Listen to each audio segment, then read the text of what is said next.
Elon Musk যে কি শুরু করেছে কে জানে, মানে ওর জন্য একটা কথাই যায়, ও আলাগই লেভেল কা বান্দা থা। ঘটনাটা কি, মানে ইলন মাস্ক আমাদের এই পৃথিবী, এই ওয়ার, এই এলপিজি অয়েল এসব নিয়ে ভাবেই না।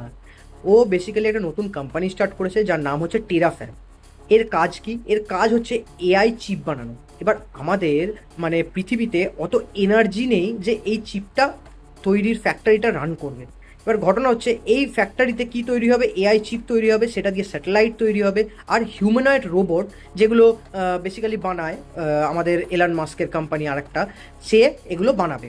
এইবার ঘটনা হচ্ছে যে এই এনার্জি কোথা থেকে সে কালেক্ট করবে, ও মিলিয়নস অফ স্যাটেলাইট আমাদের আউটসাইড অফ পৃথিবীতে পাঠাবে, যাতে সোলার থেকে ওই এনার্জি, তার এনার্জি কালেক্ট করে বিম থ্রু আমাদের এই পৃথিবীতে পাঠাতে পারে, সেইটা দিয়ে তার ফ্যাক্টরিটা রান করতে পারে।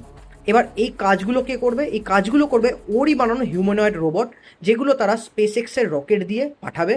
আর একটা কী করবে ও, আর একটা করবে চাঁদের ডেটা সেন্টার খুলবে, আর সেই ডেটা সেন্টারটা রান করবে ওরই হিউম্যানয়েড রোবট। তো এই প্রজেকশনটাও রেখেছে 2050-র মধ্যে।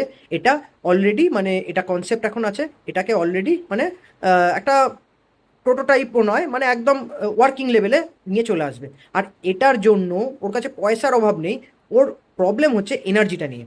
আর মানে আলাদাই লেভেলের ওর চিন্তাভাবনা। ও বেসিক্যালি টাইপ 2 সিভিলাইজেশন 2050-র মধ্যে চালু করতে চাইছে। টোটাল টাইপ 5 অবধি সিভিলাইজেশন হয়, যেটা ও টাইপ 2 অবধি সিভিলাইজেশনটা প্রজেকশনটা একদম ওয়ার্কিং লেভেলে করতে চাইছে আমাদের এলান মাস্ক। আপনাদের কি মতামত জানাতে ভুলবেন না, এরকম ভিডিও পেতে আমাকে ফলো করতে ভুলবেন না। ধন্যবাদ।